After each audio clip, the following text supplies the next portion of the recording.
Ces dernières semaines, plus de 1570 actes antisémites ont été recensés.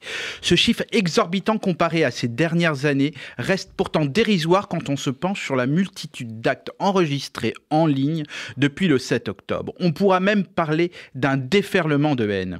En effet, depuis les massacres, on aurait pu espérer une forme de solidarité, voire même une empathie à l'égard d'Israël et du peuple juif. Ce ne fut pas le cas.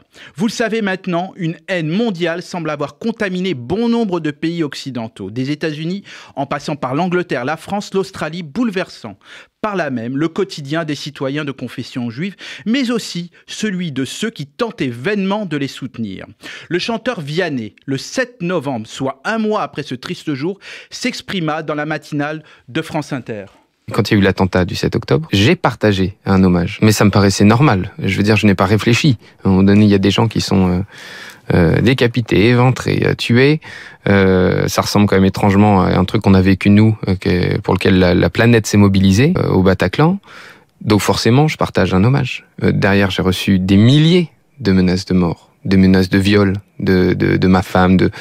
Donc en fait, il y a quand même une violence dingue. Par extension, il ne s'agit donc plus de 1570 actes anti-juifs, mais des centaines de milliers de posts haineux circulant sur les réseaux sociaux.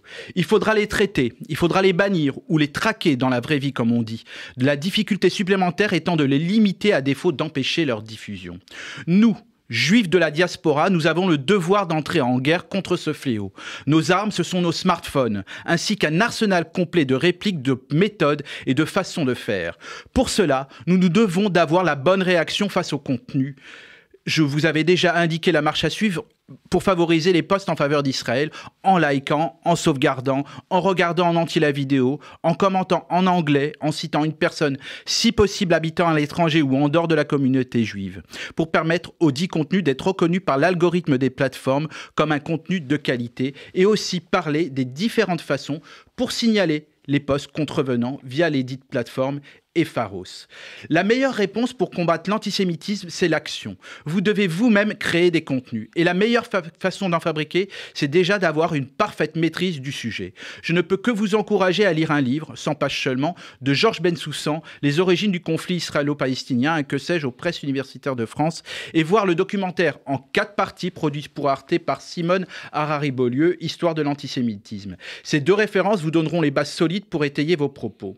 Vous pouvez essayer de créer du contenu en filmant, en prenant des photos ou pour illustrer toutes les actions faites autour des otages, les cérémonies et conférences diverses ou bien les sessions d'affichage qui sont faites sur Paris comme cette nuit dans le 15e et le 17e arrondissement. Par exemple, si vous tombez sur des personnes se permettant de déchirer les affiches des otages, prenez-les en vidéo, puis en photo. Avec l'application Google sur votre smartphone, mettez la photo dans le moteur de recherche et la personne sera instantanément reconnue. Ainsi, vous pourrez poster la vidéo ou la photo et nommer la personne, comme le fait le compte américain Jew8 Database.